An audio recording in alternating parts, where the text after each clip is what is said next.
श्री कृष्ण कहते हैं किस पाप के कारण माँ लक्ष्मी घर छोड़कर चली जाती है। जय श्री कृष्ण। राधे राधे मित्रों, आप सभी का स्वागत है आज की इस नई वीडियो में। मित्रों, आज की वीडियो में जानेंगे कि किस पाप के कारण माँ लक्ष्मी घर को छोड़कर चली जाती है और वह कौन सा पुण्य है जिसे करने से देवी लक्ष्मी उस घर में हमेशा के लिए वास करती है। तो चलिए दोस्तों, जानते हैं इस कथा के माध्यम से। दोस्तों, एक समय की बात है, एक दिन गरुड़ देव भगवान श्री कृष्ण के पास जाते और बोलते हैं, हे प्रभु, मेरा आपको प्रणाम। भगवान श्री कृष्ण कहते हैं, हे गरुड़, आज किस प्रयोजन से यहाँ आना हुआ है। तब गरुड़ जी बोलते हैं, हे प्रभु, मैं आज आपके पास 3 प्रश्नों के उत्तर जानने के लिए आया हूँ। यदि आप मेरे इन तीनों प्रश्नों के उत्तर दे दे तो मेरे मन की व्याकुलता समाप्त हो जाएगी। तब भगवान श्री कृष्ण बोलते हैं, हे गरुड़, संकोच मत कीजिए, आप जो भी प्रश्न पूछना चाहते हैं मैं आपके प्रश्नों का उत्तर अवश्य दूंगा। तब गरुड़ बोलते हैं, हे प्रभु, आप मुझे बताइए कि किस कारण मनुष्य के जीवन में दरिद्रता आती है। कौन सा पाप है जिसे करने से देवी लक्ष्मी मनुष्य के घर को त्याग कर चली जाती है, और वह कौन सा पुण्य है जिसे करने से देवी लक्ष्मी उस घर में निवास करती है। भगवान श्री कृष्ण बोलते हैं, हे गरुड़, आज आपने समस्त मानव जाति के कल्याण के उद्देश्य से अत्यंत ही महत्वपूर्ण प्रश्न पूछा है। मैं आपको आपके प्रश्नों का उत्तर एक कथा के माध्यम से दूंगा। मेरे द्वारा सुनाई गई इस कथा को आप ध्यानपूर्वक अवश्य सुनिए। तब गरुड़ कहते हैं, प्रभु, आप मुझे वह कथा सुनाइए। आपके मुख से इस कथा का श्रवण करना मेरा सौभाग्य है। मैं इस कथा को पूरा सुनूंगा और तीनों लोकों में इसका प्रचार करूंगा। दोस्तों, आप भी इस कथा को पूरा जरूर सुने। तब भगवान श्री कृष्ण कहते हैं, हे गरुड़, जो मनुष्य सत्य का साथ देता है, ईश्वर उसका साथ कभी नहीं छोड़ते। आज मैं आपको महाराज हर्षवर्धन की कथा सुनाता हूँ, जिन्होंने देवी लक्ष्मी का त्याग करके दरिद्रता को ग्रहण कर लिया था। त्रेता युग की बात है। भारतवर्ष में सत्यवादी धर्मात्मा राजा हर्षवर्धन राज्य करते थे। उनका राज्य कुंतल प्रदेश पर था। उनके राज्य की प्रजा उनसे अत्यंत संतुष्ट रहती थी। महाराज हर्षवर्धन बड़े दानशूर और वचन के पालन करने वाले थे। वह सदैव अपनी प्रजा के हित का ही विचार करते थे। महाराज हर्षवर्धन अब इतने दयालु थे कि उनकी महानता का परिचय इस बात से पता चलता था कि जब भी उनके नगर में कोई साधारण मनुष्य बिक्री करने के लिए बाजार में अन्न, वस्त्र आदि कोई वस्तु लाता, यदि वह वस्तु सायंकाल तक नहीं बिकती तो उसे राजा स्वयं खरीद लिया करते थे, ताकि उनके राज्य से कोई खाली हाथ ना जा सके। अपनी प्रजा के हित के लिए राजा ने यह सत्य की प्रतिज्ञा की थी कि सायंकाल होने तक राजा के सेवक नगर में घूमते और जब वे किसी को वस्तु को द्रव्य लेकर बैठे हुए देखते जिसे किसी ने खरीदा ना हो, तो महाराज के सेवक उस व्यक्ति से उस वस्तु की कीमत पूछते और उसकी इच्छा के अनुसार उस वस्तु की जो भी कीमत होती वह कीमत देकर उसकी वस्तुओं को खरीद लेते थे। इस तरह से महाराज के ऐसे दयालु स्वभाव को देखकर अनेक लोग प्रसन्न होकर उनकी महानता की चर्चा करने लगे। महाराज हर्षवर्धन की कीर्ति तीनों लोकों में होने लगी। देवता भी उनकी प्रशंसा करने लगे। जब यह बात राजा धर्मराज को पता चली तो एक दिन स्वयं भगवान धर्मराज ने ही महाराज हर्षवर्धन की परीक्षा लेने की सोची। फिर एक दिन स्वयं धर्मराज एक ब्राह्मण का वेश बदल करके महाराज हर्षवर्धन की नगरी में प्रवेश हुए। उन्होंने अपने साथ टूटी फूटी चीजों, कूड़ा करकट और कचरा एक पेटी में भर के ले लिया, अर्थात उन्होंने दरिद्रता को पेटी में भर लिया और उस पेटी को लेकर वे सत्यवादी महाराज हर्षवर्धन के नगर में उनकी परीक्षा लेने के लिए पहुंच गए। धर्मराज उस नगर के बाजार में उस दरिद्रता वाली पेटी को बेचने के लिए बैठ गए, किंतु कौन व्यक्ति पूरा कचरा खरीदेगा। ब्राह्मण रूपी धर्मराज दिन भर वहीं पर बैठे रहे, लेकिन किसी ने भी उनका कूड़ा कचरा नहीं खरीदा। जब सायंकाल हुई तो राजा के सेवक हमेशा की तरह बाजार में घूमने लगे। जिसका भी बिक्री का सामान बचा होता उसे उचित धन देकर खरीद लेते थे, ताकि कोई खाली हाथ घर ना जा सके। फिर उन सेवकों ने देखा कि एक ब्राह्मण अपनी पेटी लेकर बैठा हुआ है। राजा के सेवक ने उन ब्राह्मण महाशय के पास जाकर पूछा, हे ब्राह्मण महाराज, आप इस नगर में नए दिखाई दे रहे हैं, क्या हुआ? आपका सामान किसी ने नहीं खरीदा? ऐसा क्या लेकर आए हैं आप अपनी इस पेटी में? महाराज के आदेश से हम आपका यह सामान खरीदने के लिए आए हैं। आप बताइए आपकी इस पेटी में क्या है और इसका मूल्य कितना है। तब उस ब्राह्मण ने कहा, हे सैनिकों, मैं इस पेटी में दरिद्रता लेकर आया हूँ, अर्थात कूड़ा करकट भरकर लाया हूँ, और इसका मूल्य 2000 स्वर्ण मुद्राएं हैं। उस ब्राह्मण की ऐसी बात सुनकर वे सैनिक हंसने लगे और फिर उन्होंने उस ब्राह्मण से कहा, ब्राह्मण, आपकी पेटी में कूड़ा भरा है, इसे कौन लेगा? इसका मूल्य तो 1 रुपए भी नहीं है। फिर उस ब्राह्मण ने कहा, सैनिकों, यदि कोई इसे नहीं लेगा तो मैं इसे वापस अपने घर लेकर जाऊंगा। मैंने तो सुना है कि आपके महाराज यहाँ से किसी भी व्यापारी को खाली हाथ वापस नहीं जाने देते, उनका सारा द्रव्य खरीद लेते हैं। लगता है मैंने आपके महाराज के बारे में झूठा ही सुन रखा है। उस ब्राह्मण की ऐसी बात सुनकर राजा के सैनिकों ने कहा, हे ब्राह्मण, आपने सही सुना है, हमारे महाराज किसी भी व्यापारी को खाली हाथ घर नहीं भेजते, उनका सारा सामान खरीद लेते हैं। इसलिए तुम थोड़ी देर रुको, हम अभी महाराज के पास जाकर आते हैं। फिर उनमें से एक सैनिक महाराज हर्षवर्धन के पास जाता है और उनसे कहता है, हे महाराज, आज हमारे नगर के बाजार में एक ब्राह्मण आया है, वह बड़ा ही विचित्र है। वह अपनी पेटी में कूड़ा करकट भरकर लाया है और उसका मूल्य वह 2000 स्वर्ण मुद्राएं बता रहा है। तब महाराज ने कहा, सैनिकों, तुम जाकर उनके सामान का मूल्य जो कम से कम हो सके उतना उसे देकर उसका सामान खरीद ले आओ। उसे उसकी वस्तुएं लेकर वापस मत जाने दो, अन्यथा मेरा वचन झूठा हो जाएगा। फिर राजा के सैनिक उस ब्राह्मण के पास जाते और कहते हैं, हे ब्राह्मण, हम तुम्हें इस पेटी का मूल्य 400 स्वर्ण मुद्राएं देते हैं, तुम इतनी मुद्राएं लो और प्रसन्नता से अपने घर चले जाओ। किंतु उस ब्राह्मण ने कहा, सैनिकों, मैं 2000 स्वर्ण मुद्राओं से 1 रुपया कम नहीं लूंगा। यदि तुम मेरा सामान खरीदना चाहते हो तो खरीदो, नहीं तो मैं अपना सामान वापस लेकर चला जाऊंगा।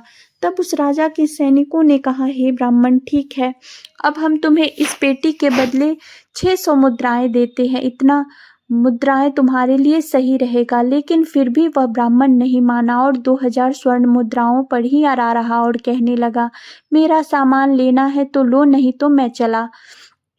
तब फिर से वह सैनिक लौटकर राजा के पास जाता है, उनसे कहता है कि हे महाराज, उस ब्राह्मण को हमने 600 मुद्राएं देने की कोशिश की, लेकिन वह फिर भी नहीं मान रहा। उसकी पेटी में कचरा और दरिद्रता भरा पड़ा है, लेकिन फिर भी वह 2000 स्वर्ण मुद्राएं ही मांग रहा है। हे महाराज, आपको उसका कचरा 2000 स्वर्ण मुद्राओं में नहीं खरीदना चाहिए।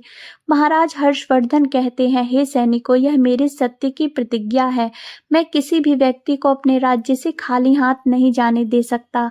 हम सत्य का कभी त्याग नहीं करेंगे। इसलिए तुम लोग जाओ और वह ब्राह्मण जो कीमत कह रहा है उससे उसकी वस्तुओं को खरीद कर ले आओ, इसमें संकोच मत करो। फिर वह सही सैनिक ब्राह्मण के पास लौट कर आ गए। उन्होंने उस ब्राह्मण को 2000 स्वर्ण मुद्राएं दी और उसकी दरिद्रता से भरी हुई पेटी ले ली। वह ब्राह्मण मुद्राएं लेकर चला गया। फिर सिपाही उस दरिद्रता से भरी पेटी को लेकर राजमहल में लौट आए। फिर महाराज ने उस पेटी को राजमहल के अंदर रखवा दिया। रात्रि में जब सोने का समय हुआ तब महाराज के राजमहल के द्वार से एक अत्यंत सुंदर स्त्री निकली। उस स्त्री के 4 हाथ थे, हाथों में कमल पुष्प थे। उस सुंदर स्त्री ने नाना प्रकार के आभूषण धारण किए हुए थे। महाराज महल के बाहर बैठे हुए थे। जब महाराज ने उस अत्यंत सुंदर स्त्री को देखा तो महाराज आश्चर्य में पड़ गए और उन्होंने उस स्त्री से पूछा, हे देवी, आप कौन हैं? इस रात्रि के समय में आप यहाँ पर क्या कर रहे हैं? आप यहाँ कहाँ से आ रही हैं और कहाँ पर जा रही हैं? महाराज की इन बातों को सुनकर के वह स्त्री बोली, हे राजन, मैं तुम्हारे राज्य की लक्ष्मी हूँ। आप सत्यवादी धर्मात्मा है, इसी कारण मैं आपके महल में निवास करती हूँ। किंतु आज आपके महल में दरिद्रता आ गई है और जहाँ पर दरिद्रता रहती है उस स्थान पर लक्ष्मी निवास नहीं करती। आज आपके महल में पेटी भर के दरिद्रता आई है, इसलिए अब मैं यहाँ से जा रही हूँ। तब महाराज हर्षवर्धन ने हाथ जोड़कर प्रणाम करके देवी लक्ष्मी से कहा, हे महालक्ष्मी, आपकी जैसी इच्छा है। मैं अपने वचन और प्रतिज्ञा से बंधा हुआ हूँ, मैं अपना वचन नहीं तोड़ सकता। इस कारण से मैं उस दरिद्रता से भरी पेटी को लेने से मना नहीं कर सकता था। आप मुझे क्षमा कीजिए। तब देवी लक्ष्मी महाराज के राजमहल का त्याग करके चली जाती है। थोड़ी देर बाद राजा ने एक बहुत ही सुंदर युवा पुरुष को राजमहल के दरवाजे से निकलते देखा तो महाराज ने उससे उससे पूछा, हे देव, आप कौन है, यहाँ पर कैसे आए और आप कहाँ जा रहे हैं? उस सुंदर पुरुष ने कहा, हे राजन, मेरा नाम दान है। आप सत्यवादी धर्मात्मा है, सदैव धर्म का पालन करते हैं। इसी कारण से मैं आपके राजमहल में निवास करता था। अब देवी लक्ष्मी आपके राजमहल को त्याग करके चली गई है। लक्ष्मी के बिना आप दान कहाँ से करेंगे, इसलिए मैं भी अब आपको छोड़कर जा रहा हूँ। महाराज हर्षवर्धन बोले, हे देव, ठीक है, जैसी आपकी इच्छा, आप भी जा सकते हैं, लेकिन हम अपने वचन को तोड़ नहीं सकते। वह दान भी महाराज को छोड़कर चला जाता है। उसके बाद एक अन्य सुंदर पुरुष महल से निकलता हुआ दिखाई पड़ता है। तब महाराज उससे पूछते हैं, हे देव, आप कौन हैं और कहाँ जा रहे हैं? तब उस पुरुष ने कहा, हे राजन, मैं यज्ञ हूँ। आप सत्यवादी धर्मात्मा है। आप शायद दान धर्म करते थे, इसी कारण मैं आपके राज्य में निवास करता था, किंतु अब लक्ष्मी और दान आपका घर छोड़कर चले गए हैं, तो मैं भी जा रहा हूँ, क्योंकि लक्ष्मी के बिना यज्ञ नहीं किया जा सकता और दान के बिना यज्ञ संपन्न नहीं हो सकता। इसलिए मैं भी आपका त्याग करके जा रहा हूँ। महाराज हर्षवर्धन ने कहा, ठीक है, जैसी आपकी इच्छा, आप भी जा सकते हैं, लेकिन हम अपने वचन का त्याग नहीं कर सकते। फिर वह यज्ञ भी राजमहल को छोड़कर चला जाता है। फिर कुछ समय बाद एक अन्य अत्यंत सुंदर पुरुष बाहर राजमहल से जाता दिखाई देता है, तो राजा ने उसे भी पूछा, हे महाशय, आप कौन है, राजमहल छोड़कर क्यों जा रहे हैं? तब उस पुरुष ने कहा, हे राजा, मैं यश हूँ। आपके पुण्य के कारण मैं आपके घर में निवास कर रहा था, किंतु अब आपके यहाँ से लक्ष्मी, दान, यज्ञ आदि चले गए हैं, तो उनके बिना आपको यश प्राप्ति नहीं हो सकती। इसी कारण मैं भी यहाँ से जा रहा हूँ। तब राजा ने उसे भी नमस्कार किया और आदर पूर्वक जाने दिया। फिर उसके बाद एक अन्य अत्यंत सुंदर स्त्री राजमहल से निकली, जिसने सुंदर वस्त्र परिधान पहने हुए थे। उसे देखकर राजा ने पूछा, हे देवी, आप कौन हैं? आप किस कारण से मेरे राजमहल का त्याग कर रही हैं? तब वह स्त्री बोली, हे राजन, मैं कीर्ति हूँ। लक्ष्मी, दान, यज्ञ और यश ने भी आपका साथ छोड़ दिया, तो उनके बिना मैं भी आपके राजमहल में नहीं ठहर सकती, इसलिए मैं भी जा रहा हूँ। तब राजा ने उसे भी जाने दिया। फिर अंत में एक अत्यंत सुंदर ही पुरुष राजमहल से निकला और उसे देखकर राजा ने पूछा, हे देव, आप कौन हैं? आप भी हमारे राजमहल को छोड़कर क्यों जा रहे हैं? तब उस पुरुष ने कहा, हे राजन, मैं सत्य हूँ। आप एक सत्यवादी धर्मात्मा राजा है, इसलिए मैं आपके यहाँ निवास करता था, किंतु अब आपके यहाँ से लक्ष्मी, दान, यज्ञ, कीर्ति आदि सभी चले गए, तो मैं यहाँ से जा रहा हूँ। तब महाराज हर्षवर्धन ने कहा, सत्य, आप भी मेरा त्याग कर रहे हैं, किंतु मैंने तो आपका कभी त्याग नहीं किया। आपके ना त्याग करने के कारण ही मुझे सभी ने छोड़कर चले गए, इसलिए आप मुझे छोड़कर कैसे जा सकते हैं? मैंने अपने सत्य वचन का पालन करने के लिए ही दरिद्रता को अपने घर में रखा था। मैंने संसार के कल्याण के लिए यह वचन दिया था कि मेरे राज्य से कोई भी खाली हाथ नहीं जाएगा। जो भी मेरे राज्य में कोई वस्तु बेचने आएगा, यदि उसकी वस्तु कोई नहीं खरीदेगा, तो उसे मैं खरीद लूंगा। इसलिए मैंने अपने सत्य वचन का पालन करने के लिए उस ब्राह्मण को 2000 स्वर्ण मुद्राएं देकर उससे दरिद्रता खरीद लिया था। उसी दरिद्रता की पेटी के कारण देवी लक्ष्मी ने आकर मुझसे कहा कि वे उस स्थान पर नहीं निवास कर सकती जिस स्थान पर दरिद्रता रहती है, और देवी लक्ष्मी के जाते ही यज्ञ, दान, यश, कीर्ति सब मुझे छोड़कर चले गए। मेरी सत्य वचन का पालन करने के लिए ही मैंने उन सभी को जाने दिया। अब आप भी मुझे छोड़कर जा रहे हैं। महाराज हर्षवर्धन की बात सुनकर वह सत्य बोलता है, हे राजन, यदि आपने मेरे लिए ही इन सब का त्याग किया है तो ठीक है, मैं आपका राजमहल छोड़ करके नहीं जाऊंगा। आप सचमुच बड़े ही पुण्यात्मा हैं और सत्यवादी हैं, इसलिए अब से मैं आपके राजमहल में ही निवास करूंगा। और वह सत्य फिर से राजमहल में लौट गया। उसके थोड़ी देर बाद ही एक सुंदर स्त्री लौट कर आ गई। उसे देखकर राजा ने पूछा, हे देवी, आप कीर्ति हैं, आप भी मुझे छोड़कर चली गई थी, फिर लौटकर क्यों आ गई?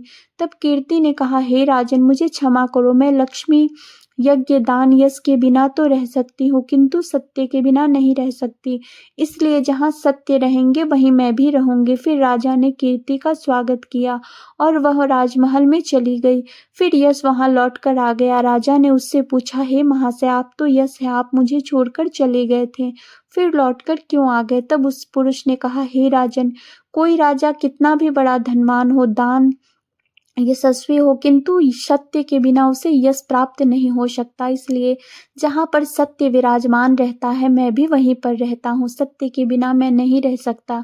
ऐसा कहकर फिर से यश ने राजमहल में प्रवेश किया। उसके कुछ क्षण बाद यज्ञ भी लौट कर आ गया। राजा ने उससे भी पूछा, हे महाशय, आप क्यों लौट कर आ गए? तब यज्ञ ने कहा, राजन, चाहे कोई कितना भी लक्ष्मीपति हो, किंतु बिना सत्य के यज्ञ शोभा नहीं देता। मैं सत्य विराज है, इसलिए मैं आपके पास ही रहूंगा। इतना कहकर यज्ञ भी राजा के महल में वापस लौट गया। इसके कुछ क्षण बाद दान भी वापस आ गया। राजा ने उससे भी पूछा, हे दान, आप मुझे छोड़कर चले गए थे, फिर लौटकर किस कारण से आ गए? तब उस पुरुष ने कहा, हे राजन, मैं दान हूँ। कुछ समय पहले मैं आपको छोड़कर गया था, किंतु अगर मैं विराजमान हूँ और जहाँ सत्य रहता है, मैं वहीं पर रहता हूँ। कोई मनुष्य कितना ही धनवान क्यों ना हो, किंतु बिना सत्य के वह दान नहीं कर सकता। दान का महत्व सत्य से ही होता है, इसलिए मैं भी लौटकर आ गया। राजा ने कहा, ठीक है, आपका भी स्वागत है। फिर दान भी राजमहल में चला गया और फिर उसके बाद साक्षात देवी लक्ष्मी लौट कर आ गई। राजा ने उससे पूछा, हे माता लक्ष्मी, आप वापस क्यों आ गई? आप तो मुझे छोड़कर चली गई थी। तब देवी लक्ष्मी ने कहा, हे राजन, यह आपके सत्य की परीक्षा थी। आपके यहाँ पर यश, दान, यज्ञ और सत्य सभी निवास करते हैं और लक्ष्मी के बिना सभी विफल हो जाएंगे। इसलिए मैं आपके सत्य धर्म की रक्षा करने हेतु लौट कर आई हूँ। तब राजा ने कहा, हे माँ लक्ष्मी, मेरे यहाँ दरिद्रता से भरी हुई पेटी है। जहाँ दरिद्रता रहती है, वहाँ पर आप कैसे निवास कर सकती हो? तब देवी लक्ष्मी ने कहा, हे राजन, मेरी कृपा से वह दरिद्रता से भरी पेटी भी स्वर्ण और रत्नों से भर जाएगी। इतना कहकर माँ लक्ष्मी भी राजमहल में प्रवेश करती है। माँ लक्ष्मी के प्रवेश करते ही वह पेटी में भरा हुआ कूड़ा कचरा रत्न स्वर्ण के आभूषण में बदल गया। इसके कुछ समय के बाद स्वर्ण स्वयं धर्मराज ब्राह्मण के रूप में राजा के महल में आ गए। तब राजा ने उनसे पूछा, हे ब्राह्मण, आप कौन है? आपने तो मेरा त्याग नहीं किया था, फिर आप यहाँ कैसे आ गए? तब उस ब्राह्मण ने कहा, हे राजन, मैं साक्षात धर्म हूँ। मैं ही ब्राह्मण का रूप धारण करके आया था और मैंने ही 2000 स्वर्ण मुद्राओं के बदले तुम्हें दरिद्रता दिया था, लेकिन तुमने अपने सत्य के बल से मुझे जीत लिया है। इसलिए मैं तुम्हें वरदान देने के लिए आया हूँ। बताओ, मैं तुम्हें कौन सा वरदान प्रदान करूँ? इतना कहकर धर्मराज ने अपना मूल स्वरूप धारण किया। राजा हर्षवर्धन ने कहा, हे धर्मराज, आपके दर्शन करके मैं धन्य हुआ। कृपया आप अपनी कृपा सदैव मुझ पर बनाए रखें। मुझे और कुछ नहीं चाहिए। फिर धर्मराज ने राजा को आशीर्वाद दिया और स्थान से अंतर्ध्यान हो गए। भगवान श्री कृष्ण कहते हैं, हे गरुड़, इस तरह से अपने सत्य धर्म के कारण ही महाराज ने सभी पर विजय प्राप्त की थी। इसलिए मनुष्य को कभी भी सत्य का अनादर नहीं करना चाहिए, हमेशा सत्य का पालन करना चाहिए। जो भी मनुष्य सत्य की राह पर चलता है, उसके पास लक्ष्मी, दान, यज्ञ, यश, कीर्ति सदैव निवास करते हैं। तो दोस्तों, इस तरह से भगवान श्री कृष्ण ने गरुड़ जी को अत्यंत महत्वपूर्ण ज्ञान दिया है।